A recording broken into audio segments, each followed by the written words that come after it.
Maka al-mu'minun itu jenis orang-orang beriman. Ketika saya katakan al-mu'min, itu menunjukkan keumuman. Siapapun dari orang-orang beriman, di Banjarkah, di Jawakah, di dulu seluruh dunia, masuk di dalam perkataan tersebut.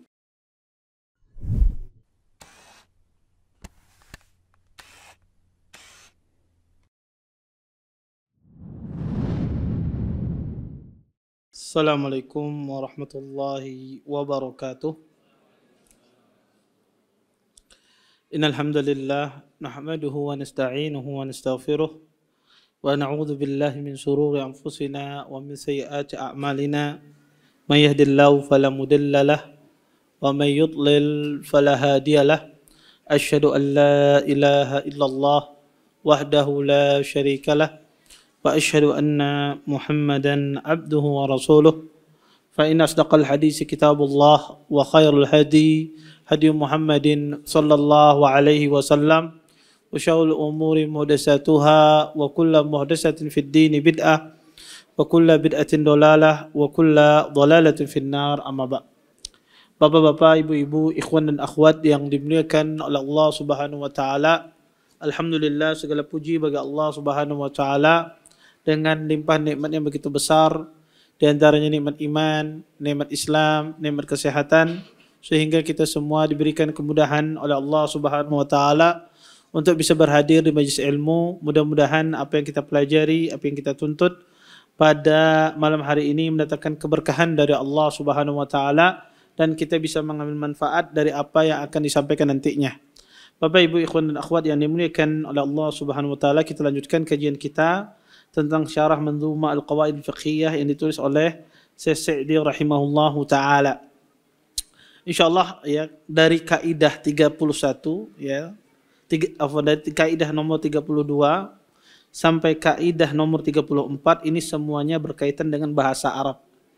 Ya, berkaitan kaidah dengan bahasa Arab. Mudah-mudahan pian nanti paham ya. Karena ini berkaitan dengan ilmu bahasa Arab. Kita akan jelaskan insyaallah. Taib.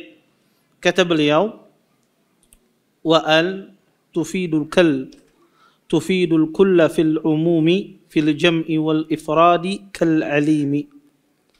Dan al, kata beliau, alif lam itu berfungsi untuk menunjukkan makna umum dalam segala hal, baik dalam bentuk jamak plural maupun mufrad bentuk tunggal.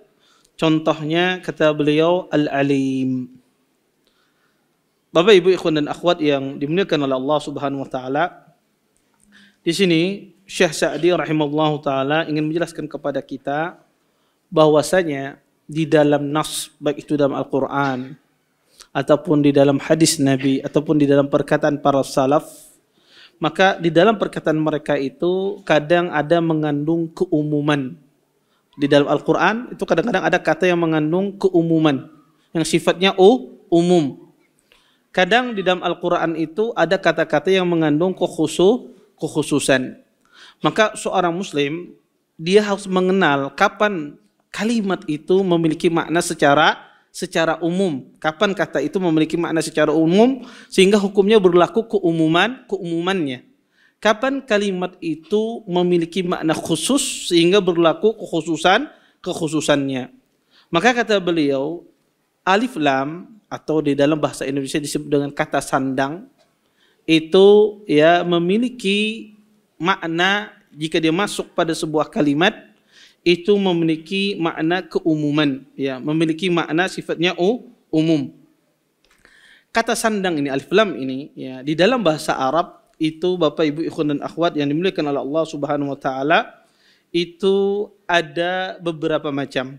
Pertama, kata para ulama, kata alif lam ini pada asalnya kalau masuk di dalam sebuah kata benda, alif lam, kata sandang, kata al, itu masuk pada kata benda, itu pada asalnya menunjukkan keumuman benda tersebut. Keumuman hukum. Karena di dalam bahasa Arab itu ada sifatnya umum, ada sifatnya khusus. Para ulama mengatakan al ini, kata sandang ini ada beberapa macam. Ada kata sandang itu yang disebut oleh para ulama kata sandang tambahan, tidak ada manfaatnya, tambahan. Ya, dan itu tidak memiliki makna sama sekali. Ini kalau masuk kepada nama-nama seseorang, maka itu tidak memiliki makna sama sekali. Misalnya ada nama orang Abbas, nama orang Abbas, kemudian dikasih al namanya Al-Abbas. Apakah itu menunjukkan keumuman? Tidak. Tidak menunjukkan keumuman. Jadi kata al ini kalau masuk kepada sebuah nama, kata sandang alif lam ini masuk kepada sebuah nama tidak memiliki keumuman pada nama tersebut. Ya. Ini dikecualikan. Kemudian yang kedua, al itu ada disebut oleh para ulama rahimahullahu taala adalah al-ahdiyah. Al-ahdiyah itu kata sandang yang kita mengetahuinya, yang dimaksudkan, yang ditujukan orangnya kita tahu karena melihat konteks sebelumnya. Melihat konteks sebelumnya. Walaupun tidak disebutkan, tapi kita paham siapa yang dimaksudkan. Contoh, Allah Subhanahu wa taala berfirman di dalam Al-Qur'an, kata Allah, "Inna arsalna ilaikum rasulan syahidan alaikum kama arsalna ila fir'auna rasula." Kata Allah, sesungguhnya kami telah mengirim kepada kalian rasul sebagai saksi atas kalian. Sebagaimana kata Allah, kami mengirim kepada Fir'aun seorang rasul. Kemudian setelah itu Allah katakan, fa'asa Fir'aunur rasula. Maka Fir'aun pun dia bermaksiat, tidak menerima rasul yang Allah utus. Di sini Allah katakan ar-rasula. Pada asalnya kalau alif lam itu masuk kepada sebuah kalimat, itu menunjukkan keumuman. Di sini masuk kepada kalimat rasul. Ya, fa'asa Fir'auna ar-rasul. Fir'aun dia tidak mentaati rasul yang Allah utus. Di sini Allah pakai kata alif lam. Tetapi kita katakan alif lam di sini Fir'aun tidak membangkang pada semua rasul, tapi dia membangkang pada rasul yang ma'ruf, yaitu siapa? Musa alaihissalam. Dari mana kita tahu konteks sebelumnya? Ya. Maka para ulama rahimahullahu taala mengatakan al di sini disebut dengan al-ahdiyah karena kita tahu dari konteks kalimat. Ya, kita tahu bahwasanya dari konteks kalimat itu maksudnya adalah ya Nabi Musa alaihissalam.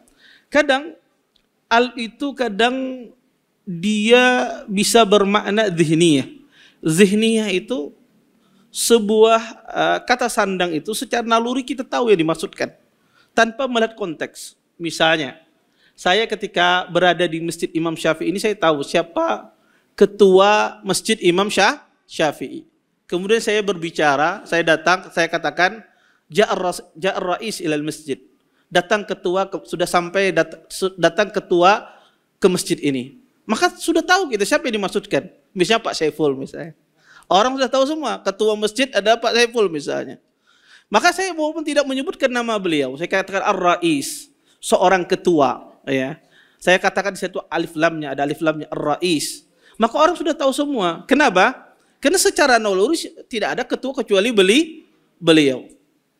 Ya. Maka kata para ulama ada alif lam itu disebut dengan zihniyah. Ya, orang mengetahui secara naluri siapa. Ya. Kemudian ada alif lam itu dan itu tidak menunjukkan keumuman. Tadi tidak menunjukkan keumuman. Yang menunjukkan keumuman adalah, dan ini dimaksudkan di dalam bait syekh ini, adalah yang menunjukkan kata sandang menunjukkan jenis di dalam bahasa Arab. Kalau kata sandang itu menunjukkan jenis di dalam bahasa Arab, maka itulah yang dimaksudkan oleh syekh tadi, kata sandang alif lam yang menunjukkan keumuman masuk kepada kata benda yang sifatnya jenis. Seperti apa misalnya? Contoh misalnya, ya seperti perkataan al-mu'minun. Ya. Maka al-mu'minun itu jenis orang-orang beriman. Ketika saya katakan al-mu'min, itu menunjukkan keumuman. Siapapun dari orang-orang beriman, di Banjarkah, di Jawakah, di dulu seluruh dunia masuk di dalam perkataan tersebut. Saya katakan rojul dalam bahasa Arab. Rojul itu laki-laki. Ketika saya katakan ar-rojulu, itu menunjukkan keumuman. Ketika saya mengatakan akrimur rijal, kata saya, muliakan para laki-laki. maka semua orang harus memuliakannya, siapa laki-laki pun. Saya katakan akrimit tullab, ya, saya katakan muliakan para penuntut ilmu, maka semua penuntut ilmu wajib dimuliakan. Ketika dia masuk alif lam itu kepada jenis, maka dia kata sandang itu masuk pada jenis, maka dia menunjukkan keumuman, ya, sebuah hukum.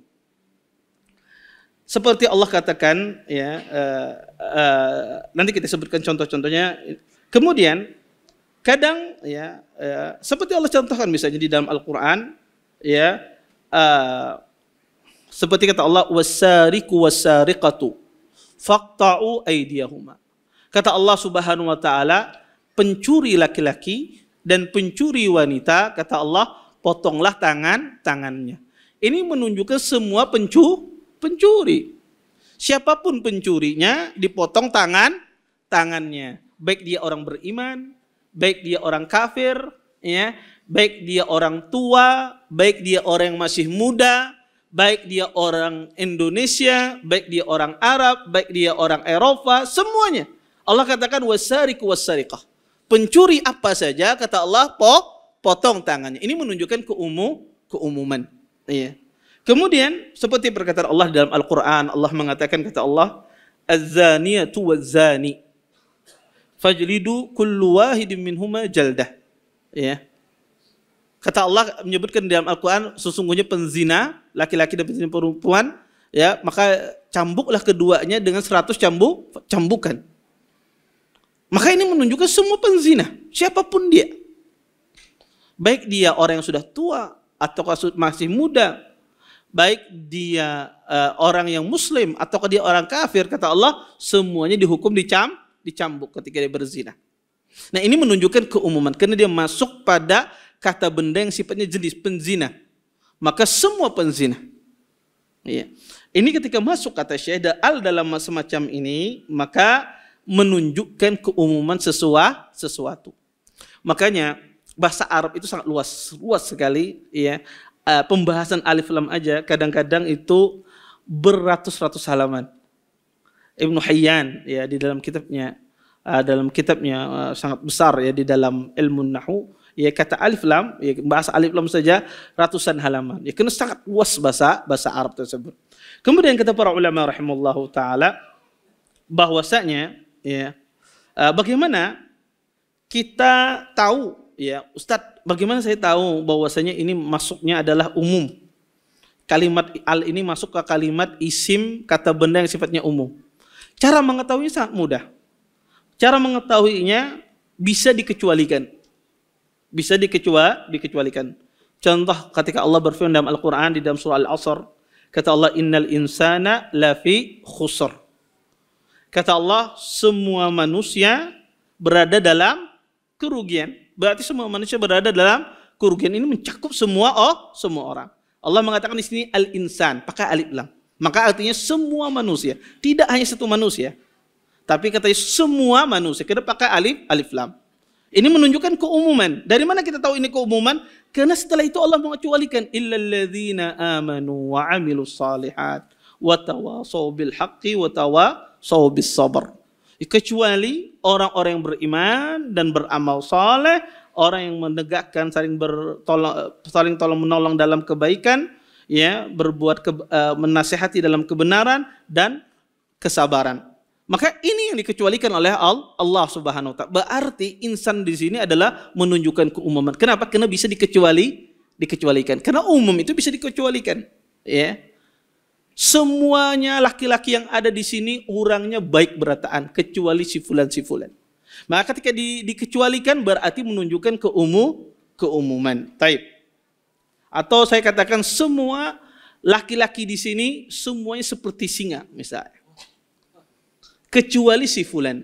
Ya, karena laki-laki itu dia dikatakan dia seperti singa kalau dia takut sama istrinya. Ya, karena singa itu yang dia takuti di dunia ini cuma istrinya saja. Jadi laki-laki itu seperti singa dia. Kalau dia takut sama istrinya berarti laki-laki itu singa. Kalau tidak takut sama istrinya berarti bukan singa. Maka ketika saya katakan laki-laki di sini seperti asad, seperti singa, Maka semuanya mencakup semua, karena bisa kecualikan.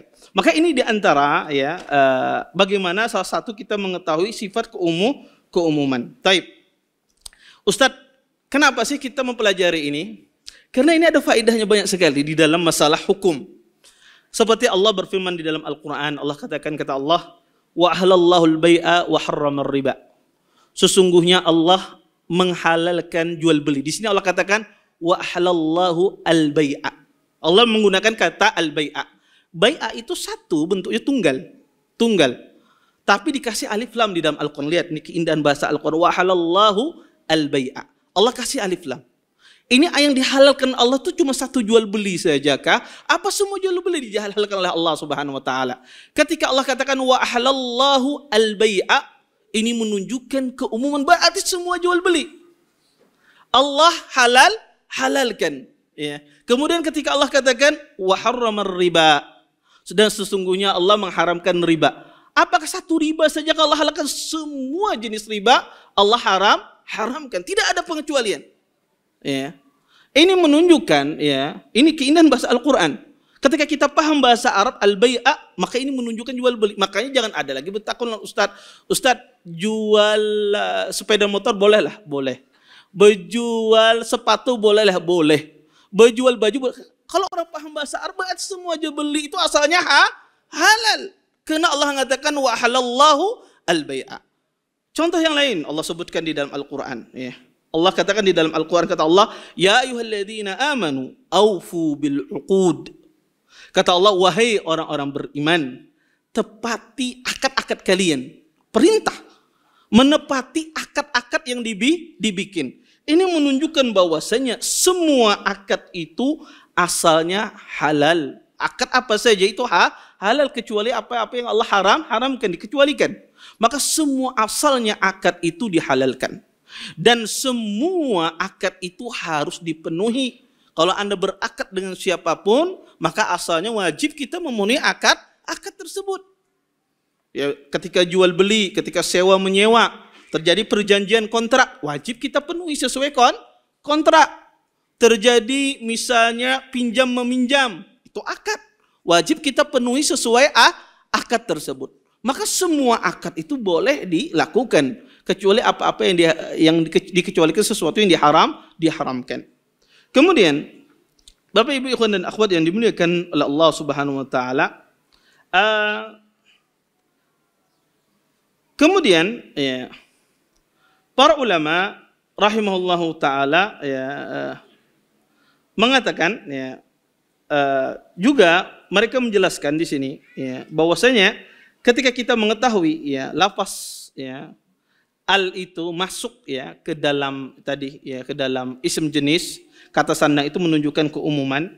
Maka kata para ulama rahimahullahu taala, kadang keumuman ini berlaku pada setiap waktu, setiap masa, setiap tempat, ya, dan semua sifat. Contoh misalnya firman Allah Subhanahu wa taala di dalam Al-Quranul Karim, di dalam Al-Quran Allah mengatakan waqatilul musyrikin. Kata Allah Subhanahu wa taala, perangilah orang-orang musyrik, kata Allah, ya. Perangilah orang-orang musyrik.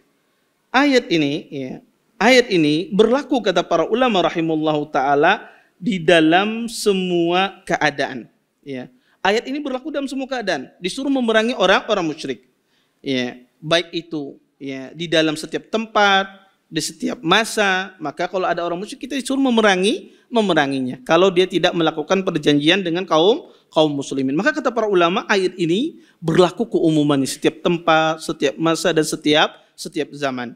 Kemudian di sini kata Syekh, fil jam'i wal ifradi kal alimi. Kata Syekh, contohnya, kata beliau, baik itu dalam bentuk jamak maupun mufrad, contohnya adalah al-alim. Di sini Syekh mencontohkan kalimat kata sandang yang masuk pada isim, yaitu kalimat al-alim. Alim itu artinya mengetahui. Al-alim yang maha mengetahui. Kata para ulama rahimahullahu taala, ini tidak, permisalan yang disebutkan oleh Syekh ini kurang tepat. Belum menyebutkan bentuk keumuman, contohnya al-alim. Karena al-alim ini adalah di sini masuk al-alim. Maka kita sudah tahu siapa yang dimasukkan al-alim yang maha kuasa? Allah Subhanahu wa taala. Kalau diketahui ya, al-ahdi diketahui ya bahwasanya Allah yang maha kuasa, maka tadi kita katakan tidak berlaku keumumannya. Maka contoh yang di sini disebutkan kurang tepat.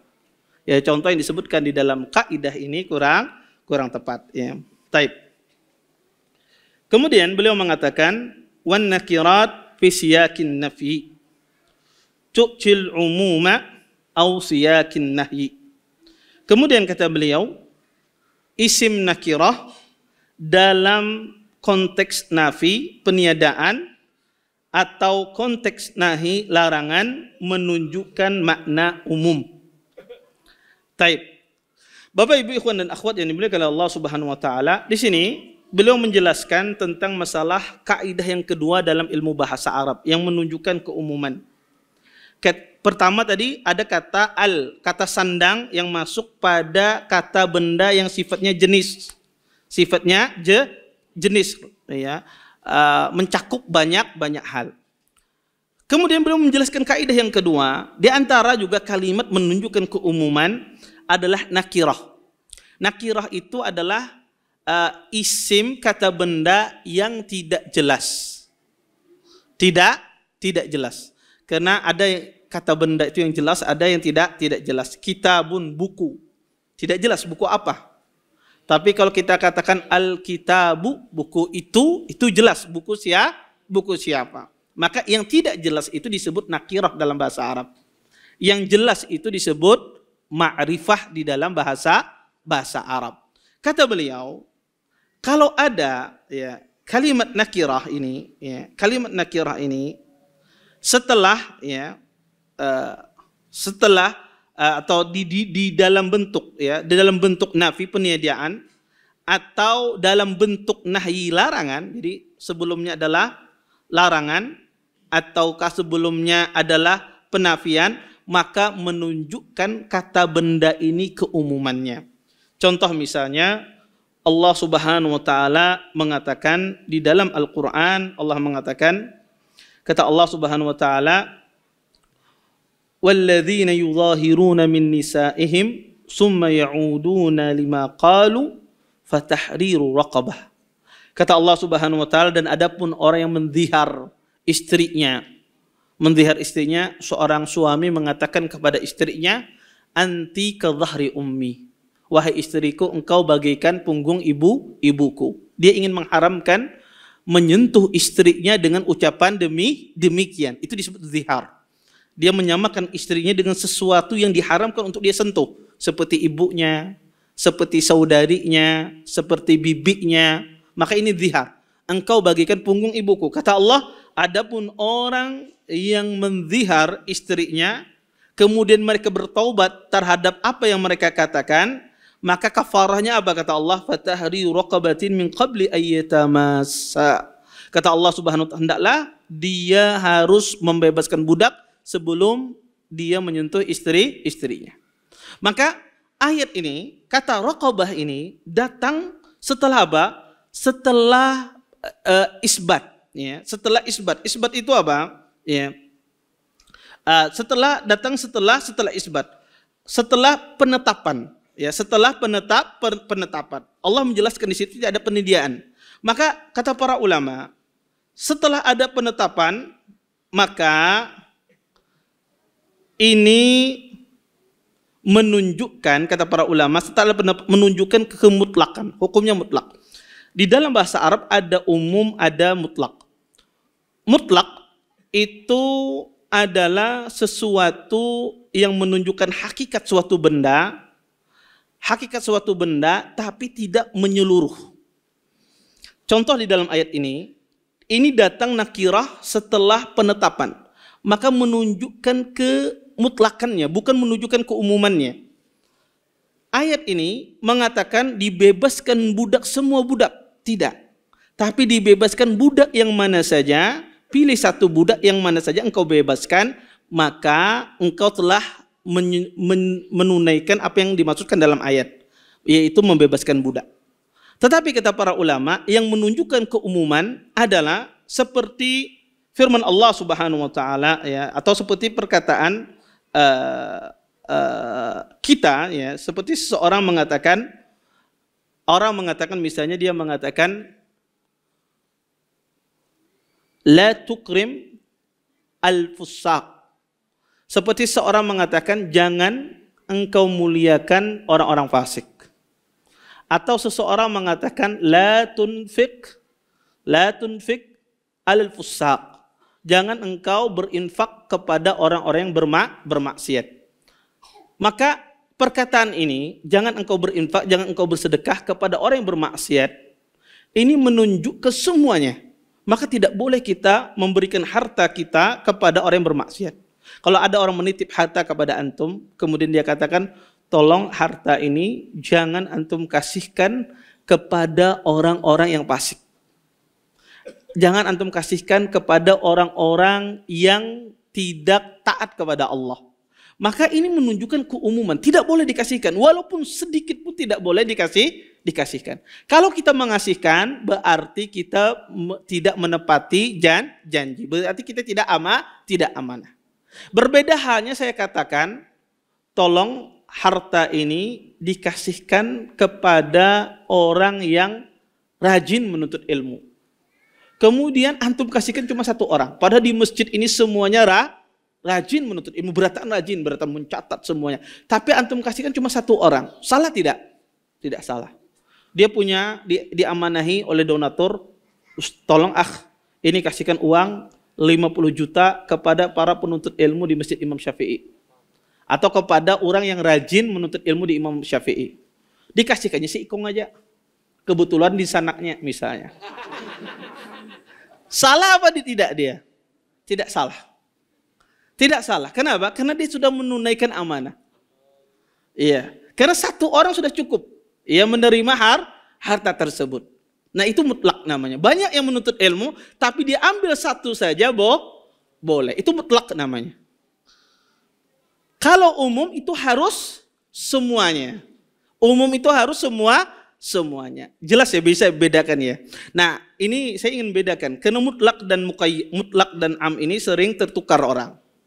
Maka syah di sini, karena ada nakirah itu datang setelah isbat, ada nakirah itu datang setelah nahi, ada nakirah itu datang setelah nafi. Nakirah yang datang setelah isbat itu namanya mutlak. Nakirah datang setelah nahyi itu namanya umum. Nakirah datang setelah nafi, peniadaan, itu namanya umum. Itu namanya umum. Maka ketika Allah mengatakan di dalam Al-Quran, kata Allah Subhanahu wa ta'ala, Al-Hajju ashhurun ma'lumat, faman farada fihinna al-hajj, fala rafasa wala fusuqa wala jidala fil hajj. Kata Allah Subhanahu wa ta'ala, sesungguhnya haji itu memiliki bulan-bulan yang ditentukan. Barang siapa diwajibkan atasnya haji, kata Allah, fala rafas. Jangan melakukan rafas. Rafas itu adalah perbuatan yang sia-sia. Wala fusuk, jangan juga melakukan kemaksiatan. Rafas, fusuk, ini adalah nakirah. Tapi datang setelah apa? Nahyi, larangan. Berarti semua perbuatan sia-sia, ya, semua perbuatan maksiat itu tidak boleh dilakukan ketika orang sedang berhaji. Ya, tidak boleh dilakukan sedang berhaji. Termasuk rafas itu apa? Bercumbu rayu dengan istrinya. Itu tidak boleh. Ya. Ini menunjukkan apa? Menunjukkan keumuman. Dari mana Ustaz tahu ini menunjukkan keumuman? Karena ada larangan setelahnya fala. Tidak, kata Allah. Rafas, fusuk, itu semuanya nakirah. Tidak jelas. Maka ini menunjukkan keumuman. Ya, larangan ini mencukup semuanya. Kadang Bapak Ibu ikhwan dan akhwat yang dimuliakan oleh Allah Subhanahu wa taala, kadang datang nakirah itu setelah nafi. Seperti firman Allah Subhanahu wa taala dalam Al-Qur'an, kata Allah, "Yauma la tamliku nafsun li nafsin syai'a wal amru yauma idzin lillah." Pada hari tersebut seseorang tidak memiliki, la tamliku nafsun li nafsin. Ya, tidak memiliki jiwa. Tidak ada, semua tidak ada yang bisa memilikinya. Ya. Ini menunjukkan apa? Keumuman. menunjukkan keumuman karena datang setelah nafi peniadaan. Taib. Kemudian Bapak Ibu ikhwan dan akhwat yang dimuliakan oleh Allah Subhanahu wa taala, Syekh melanjutkan setelahnya, ya. Kata beliau, wa misluhu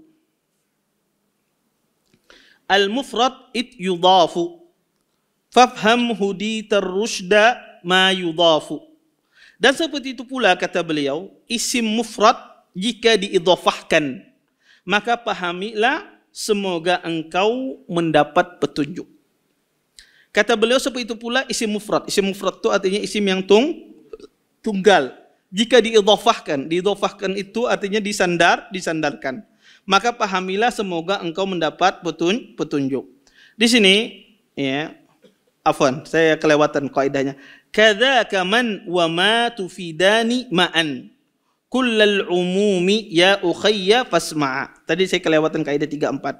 Demikian pula kata beliau, kata man dan ma, keduanya berfungsi untuk menunjukkan keumuman, wahai saudaraku. Di sini Syekh juga menjelaskan di antara kata yang menunjukkan keumuman selain alif lam, kata sandang, selain nakirah, kata benda yang terletak setelah nafi, peniadaan dan larangan, juga menunjukkan keumuman adalah kata man dan ma. Kata man dan ma. Maka ini keduanya, ya, menunjukkan keumuman, ya, menunjukkan keumuman. Maka kata para ulama rahimahullahu taala, ya, di antara bentuk yang menunjukkan keumuman, ya, di dalam Al-Qur'an, ya, seperti kata ma, itu seperti perkataan, ya, Allah mengatakan di dalam Al-Qur'an, kata Allah, walillahi ma fis samawati wa ma fil ardh. Sesungguhnya sesuatu yang ada di langit dan apa saja yang ada di bumi itu milik Allah. Itu menunjukkan semua yang ada di langit, karena walillahi ma fis samawat wa ma fil ardh, ini menunjukkan semuanya yang ada di langit dan di bumi itu semuanya milik Allah. Allah menggunakan di sini kata ma, walillahi ma fis samawati wa ma fil ardh. Ini menunjukkan keumuman. Kemudian juga di antara bentuk menunjukkan keumuman, ya, adalah, ya, seseorang menggunakan istilah man, ya, man, maka man juga menunjukkan keumuman, ya, di dalam nas, di dalam ayat, ya. Maka banyak sekali ayat-ayat di dalam Al-Qur'anul Karim menggunakan huruf man atau kata man, ya. Maka semuanya itu menunjukkan keumuman. Seperti firman Allah Subhanahu wa taala di dalam Al-Qur'an, kata Allah, man amila salihan falinafsih wa man asaa fa'alaiha summa ila rabbikum turja'un. Kata Allah Subhanahu wa taala, barang siapa yang beramal saleh maka untuk dirinya. Maka kata man amila salihan, siapa saja yang beramal saleh maka untuk dirinya, bukan untuk Allah. Siapapun dia, baik dia wanita kah, laki-laki kah, tua kah, muda kah, ketika dia beramal saleh itu untuk dirinya sendiri, bukan untuk Allah Subhanahu wa taala. Maka waman asaa fa 'alaiha, dan barang siapa yang berbuat jelek maka atasnya, ya, kejelekan itu atasnya, bukan ke yang lain, atasnya. Maka ini menunjukkan keumuman. Ini di antara bentuk lafaz kalimat yang menunjukkan keumuman di dalam bahasa Arab menggunakan man, ya, dan juga menggunakan ma. Man di sini di dalam bahasa Arab biasanya disebut dengan ismus syarat, ya, ismu syarat, ya. Kemudian ma kadang-kadang digunakan dengan ma syartiyah, kadang ma itu juga bisa dengan ma mausulah. Kemudian kata Syekh di sini, wa misluhu al-mufradu it yudafu fafham huditar rusyda ma yudafu.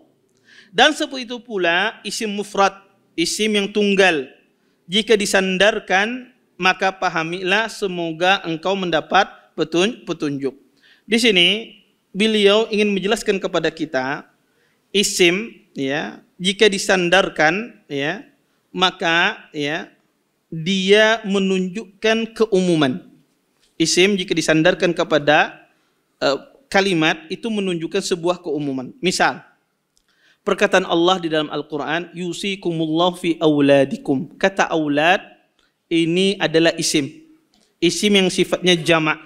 Ketika disandarkan ya kepada kum, itu menunjukkan keumuman. Kemudian ya kata para ulama rahimullahu taala, yang kedua adalah isim yang disandarkan kepada jenis ya. Seperti misalnya ma'ul bahr ya, air laut.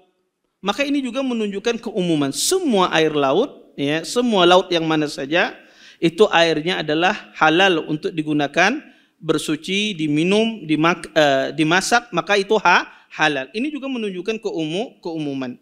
Kemudian ya, di sini Syekh ingin menjelaskan bahwasanya ya, ada isim mufrad ya, isim mufrad jika disandarkan kepada ma'rifah, apakah itu menunjukkan keumuman?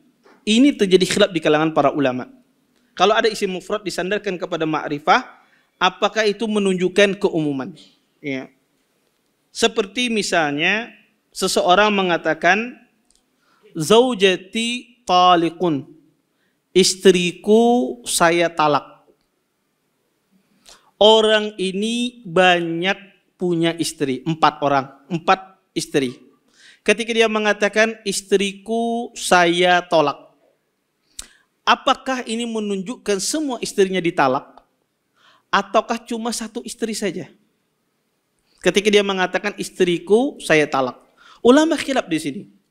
Apakah ini menunjukkan keumuman atau tidak?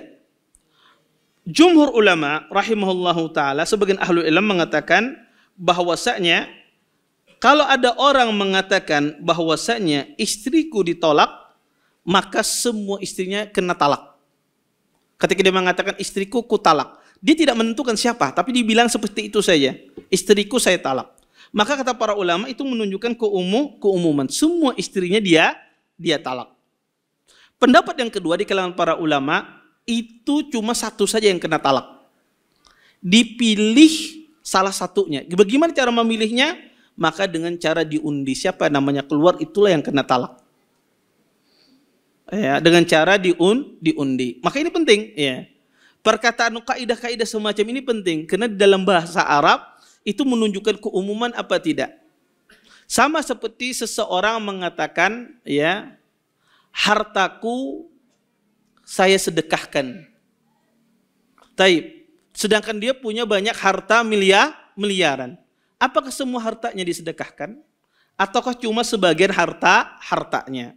Wallahu ta'ala alam, sebagian ahlul ilm mengatakan bahwasanya ya, para ulama mengatakan, jumhur ulama, kalau orang berkata demikian maka ya,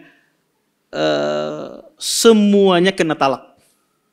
Ketika dia mengatakan zaujati talikun, maka itu menunjukkan keumuman kata mereka. Karena di sini mufrad disandarkan kepada ma'rifah, ya ma'rifah. Maka kata para ulama semuanya kena talak. Kalau dia punya istri 4, keempat istrinya dia mentalak istrinya. Nah, ini beberapa kaidah bahasa ya yang disebutkan oleh Syekh di dalam kaidah qawaid fiqhiyah beliau. Ya.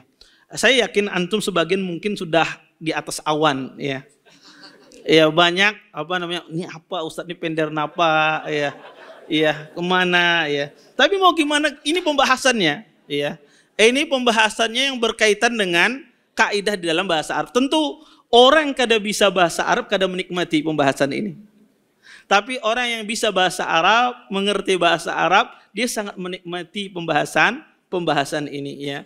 Karena ya dia karena ada kelezatan, karena bisa memahami Al-Qur'an ya, paham maksud yang di dalam Al-Qur'anul Karim ya. Maka Syekh ya berdalil sebetulnya kalimat-kalimat yang menunjukkan keumuman tidak hanya 3 ini saja.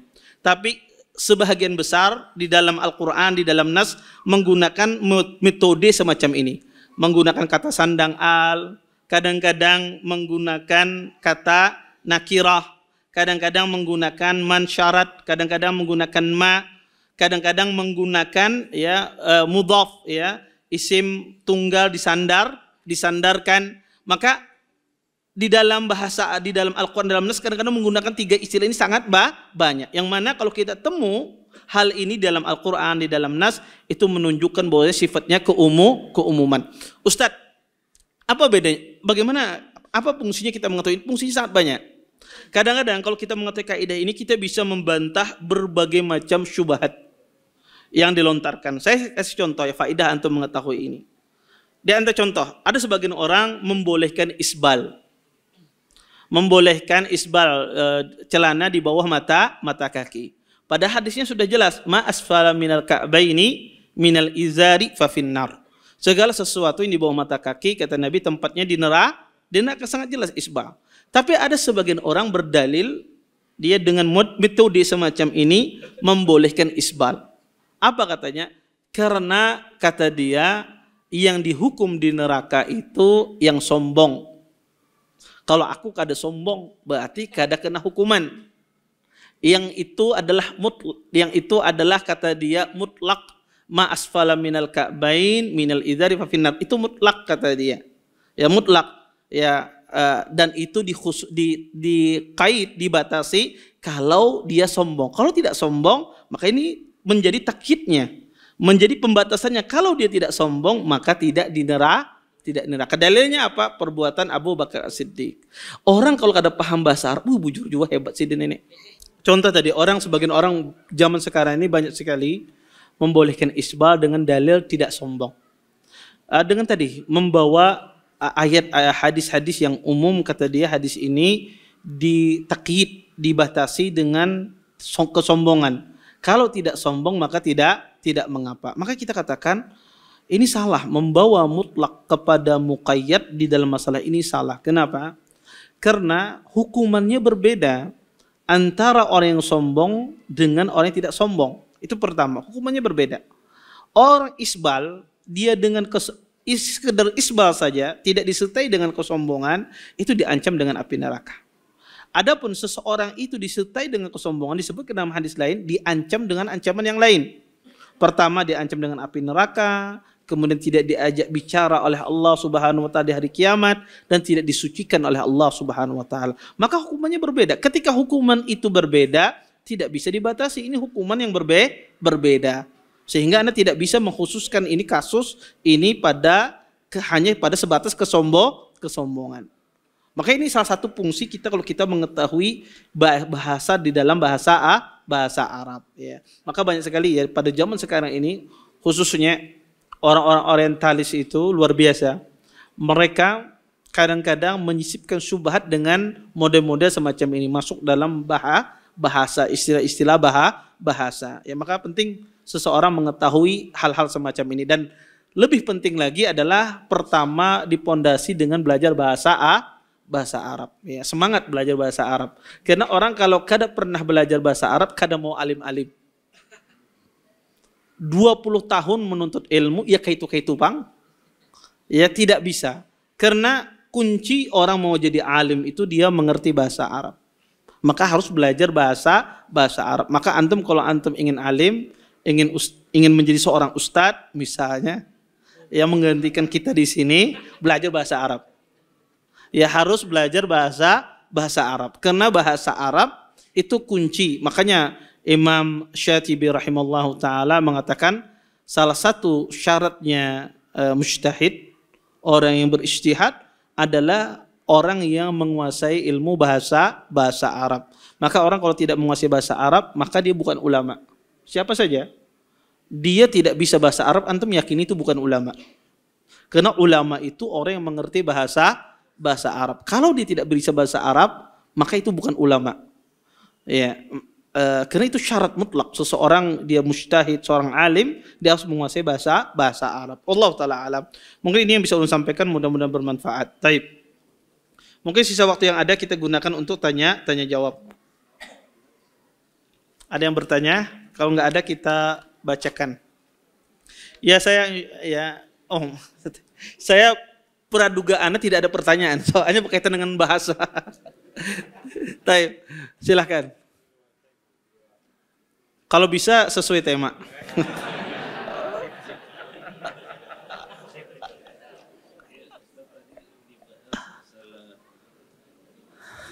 Masalah penzina itu dicambuk 100 kali di manapun dan siapapun. Khusus yang sudah menikah akan dirajam. Yang pertanyaan saya, banyak yang belum menikah tapi profesinya penzina. Jadi banyak seperti para wanita BTS, laki-laki ada yang namanya gigolo di bangsa ini, ngeri sekarang. Ini apa yang begini dirajam Ustaz? Memang dia belum menikah tapi profesinya penzina. Apa hukumannya dirajam? Terus yang kedua, orang yang memperkosa pernah tahun 80-an ini. Tahun 80 ada berita heboh karena habis nonton film layar lebar waktu itu, sekarang sudah hampir tidak ada. Layar lebar, seorang anak memperkosa temannya habis nonton film Cinta di Balik Noda. Jadi umur 10 tahun memperkosa umur 8 tahun. Kalau secara syariat itu hukumannya bagaimana Ustaz? Terus yang berikut masalah tadi hukuman yang pembagian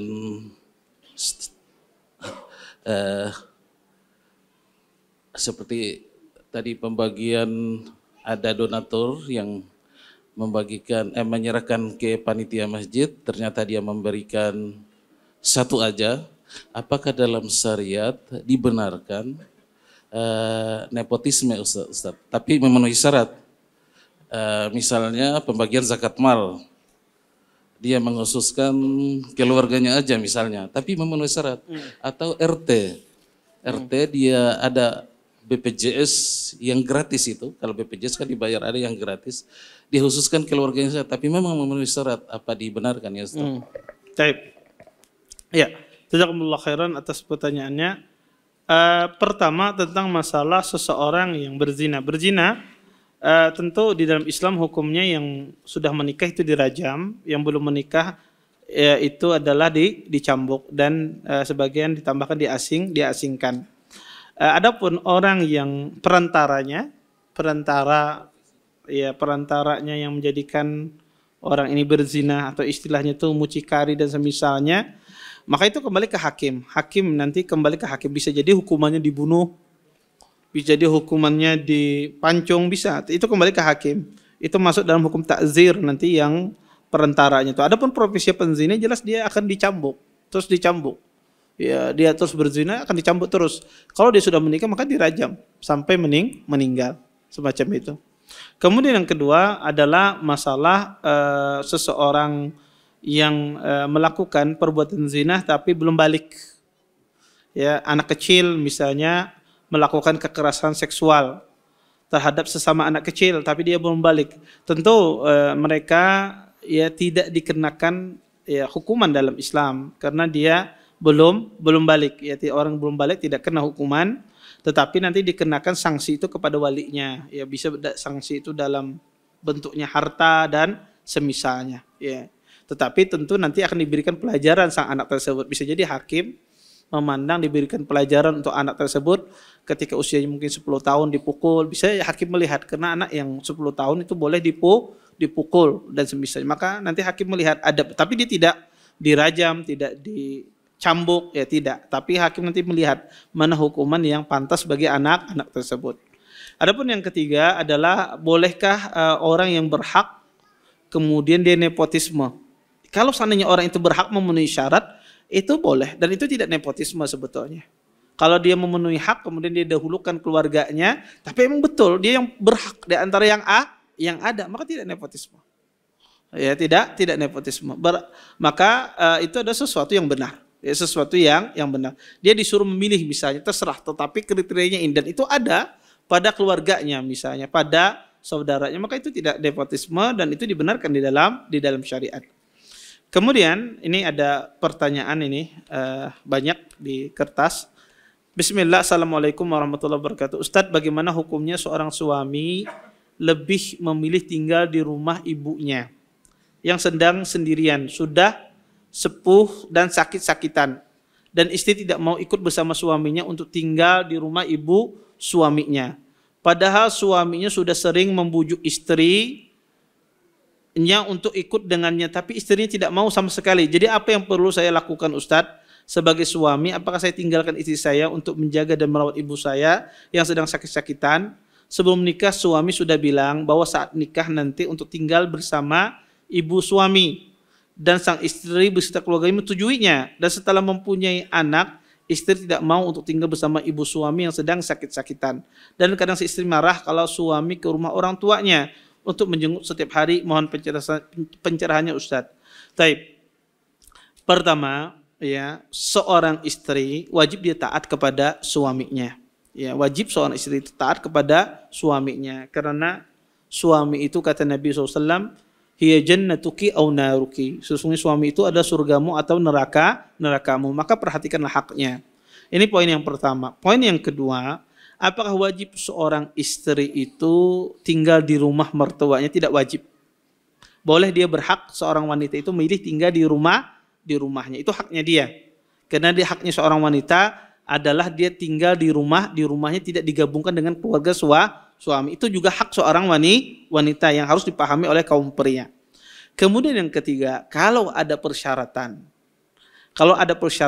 kemudian sang wanita menyetujui persyaratan tersebut, maka dia wajib taat di sini terhadap suaminya. Tadi di sini sebutkan persyaratannya, sebelum menikah sang istri setuju tinggal di rumah ibu suami. Itu persyaratan. Berarti sang wanita tersebut dia bersedia menjatuhkan haknya dia relakan haknya dia. Maka itu persyaratan, maka wajib dia penuhi. Ketika dia tidak memenuhi di sini, dia berkhianat. Sang istri tersebut berkhianat. Kalau tidak ada bersyarat, apakah dia berdosa? Tidak berdosa. Kalau seandainya dia tinggal di rumahnya. Kemudian yang ketiga, seyogyanya. Kalau seandainya tidak bersyarat Ustaz, apa yang harus dilakukan oleh sang istri? Seyogyanya sang istri itu membantu suaminya. Itu bentuk dia berbuat ihsan, berbuat baik kepada seorang suami. Dia memiliki ibu, dia memiliki orang tua, sebagaimana Anda juga memiliki orang tua. Maka bentuk ihsan seorang istri kepada suaminya adalah dia membantu suaminya. Ya. Betul, merawat ibu itu bukan kewajiban istri, tapi itu ihsan, berbuat baik kepada suami. Iya. Dan itu salah satu bentuk cara seorang istri membahagiakan suaminya. Dan istri yang salehah adalah istri yang selalu berbuat ihsan dan membahagiakan suaminya. Tentu suaminya akan bersedih ketika sang istrinya tidak mau membantu dia di dalam merawat ibunya, bahkan tinggal bersama ibunya. Bukankah Nabi mensifati wanita saleh adalah membahagiakan suaminya? Dan apa yang harus sikap laki-laki terhadap istri semacam ini? Maka boleh Anda tinggal di rumah umi Anda, merawat ibu Anda. Yang salah itu adalah istri. Kenapa? Karena dia menyelisihi akad, ya, persyaratan di waktu pernikahan. Yang salah di sini istri. Boleh Anda misalnya langsung ke rumah umi Anda rawat, dan itu wajib hukumnya. Seorang suami berbakti kepada seorang ibu itu lebih wajib, ya, ketimbang dia berbakti kepada istrinya, berbuat baik kepada istrinya. Karena itu adalah ibunya. Wajib seorang muslim berbakti kepada orang tuanya. Jangan sampai, ya, seorang muslim akibat menuntungkan kemauan istrinya dia berdurhaka kepada kedua orang tuanya. Maka wajib dia berbuat baik, berbakti. Apalagi di waktu pernikahan, sebelum menikah ada persyaratan demikian. Al-muslimuna ala syurutihim. Seorang muslim harus memenuhi syaratnya. Maka para wanita itu wajib dia menolong para laki-laki itu untuk berbakti kepada dua orang tuanya. Makanya Imam Bukhari rahimahullahu ta'ala di akhir kitab Birrul Walidain. Imam Bukhari punya kitab Birrul Walidain, berbakti kepada dua orang tua. Kitab yang sangat bagus. Semua hadis-hadis tentang berbakti kepada dua orang tua. Di akhir kitab beliau menyebutkan hadis yang seolah-olah tidak ada hubungannya dengan berbakti kepada dua orang tua. Kata Nabi SAW, khair inad dunya khulwatun khadirah. Khairu mata'id dunya al-mar'atu salihah. Kata Nabi, sungguhnya dunia ini, ya, seperti, ya, tanaman yang hijau, kata Nabi SAW. Ya, manis dan hijau. Dan sebaik-baik perhiasan dunia, kata Nabi SAW, adalah wanita yang salehah. Kata para ulama, kenapa Imam Bukhari membawa hadis ini kepada berbakti kepada dua orang tua? Padahal tidak ada hubungannya, ya berbakti kepada dua orang tua. Kata para ulama, sebab terbesar para suami itu durhaka kepada dua orang tuanya adalah istrinya. Sebab para laki-laki itu durhaka kepada dua orang tuanya itu akibat ulah istrinya. Dan sebab terbesar pula yang membantu seorang suami itu berbakti kepada dua orang tuanya adalah istrinya. Maka istri yang salehah itu dia akan membantu suaminya untuk berbakti. Istri yang tidak salehah dia berusaha bagaimana suaminya tidak bisa berbakti kepada dua orang tuanya. Makanya wanita itu punya peranan penting bagi laki-laki dalam berbakti kepada ibunya dan ayahnya. Maka penting, ya. Maka seorang laki-laki harus cerdas dia. Kalau dia punya istri yang menjauhkan dia dari berbakti kepada dua orang tuanya, berarti tanda istrinya tidak salehah. Kalau dia punya istri yang menjadikan dia dekat dengan orang tuanya, ya, bahkan menyuruh dia kunjung orang tuanya, ini tanda istri wanita yang salehah. Maka itu tanda, ya. Dan itu makanya Imam Bukhari membawakan hadis itu di akhir kitab Birrul Walidain, ya. Berbakti kepada dua orang tua. Ya. Wallahu taala alam. Taib. Ada si A mengkreditkan barang kepada si B. Akan tetapi barang yang dibeli dari toko bukan si A yang membeli, melainkan si C. Apakah si A harus berakad dulu dengan si C, baru berakad dengan si A? Dan apakah barang yang dibeli boleh dilihat dari foto saja Ustaz, karena barangnya langsung diserahkan si C kepada si B? Sebentar kita pahami dulu soalnya. Si A mengkreditkan barang kepada si B. Akan tetapi barang yang dibeli dari toko bukan si A yang membeli, melainkan si C. Taib. Apakah si A harus berakad dulu dengan si C, baru berakad dengan si A? Iya, karena ini barang itu milik si C. Si A ini tidak memiliki barang, ya, tidak memiliki barang. Maka dia harus beli dulu barang itu dari si C, entah itu belinya dengan cara kredit pula ataukah tidak, ya. Kemudian ya dia harus beli dulu barang itu dari si C. Setelah dia beli, dia kuasai barang itu, baru dia kreditkan kepada si B, ya. Tidak boleh si A mengkreditkan barang yang mana barang itu ya belum dia beli dari si C ini, ya. Kemudian, dan apakah barang yang dibeli boleh dilihat dari foto saja Ustadz? Boleh, barang yang dibeli itu boleh kita lihat dari foto, yang penting fotonya benar. Ya, sesuai dengan barangnya. Karena ada kadang foto itu tidak sesuai dengan barang. Fotonya bagus, barangnya kada bagus. Atau sebaliknya, fotonya kada bagus, barangnya bagus. Yang penting kalau fotonya benar, tidak ada masalah. Karena barangnya langsung diserahkan si C kepada si B. Ini tidak boleh. Kalau barangnya diserahkan C kepada si B, ini tidak boleh. Harus dikuasai si A dulu. Karena ini kalau menyerahkan si, dia emang memutus distribusi agar ongkosnya ringan. Ya, karena kalau pindah dulu ke A, ongkos lagi. A ngasih ke B, ongkos lagi. Dia ingin memotong ongkos itu tidak boleh. Harus dikuasai si A dulu, baru si A mengasihkan kepada si B. Ya, ini tidak boleh. Ini masuk ke riba nanti. Ini menjual barang yang tidak dia miliki. Ini haram hukumnya. Taib. Bismillah Ustadz, jika kita posisi lagi sulit, terus pinjam uang di pinjol, di situ terdapat unsur riba. Bukan unsur lagi jelas ribanya. Terus apakah doa kita tertolak? Soalnya saya pernah dengar orang yang makan makanan yang haram atau penghasilannya yang haram, doanya tertolak. Apakah ini termasuk atau dikecualikan? Tolong jawab Ustadz. Pertama, ya meminjam ke pinjaman online semacam ini, ya, ini tidak boleh, haram hukumnya. Ustadz, kondisi darurat, kededa darurat. Saya katakan tidak ada darurat. Anda meminjam di online ini tidak ada darurat. Maka ini haram hukumnya apapun keadaannya. Apapun keadaannya. Kalau ada orang muslim dalam kondisi kelaparan, ya wajib saudaranya membantu. Ya, wajib saudara sampaikannya, kalau tidak berdosa semua. Ya. Dan zaman sekarang ini tidak ada istilah darurat, ya. Tidak ada istilah darurat. Maka haram pinjam di online ini apapun bentuknya, apapun keadaannya.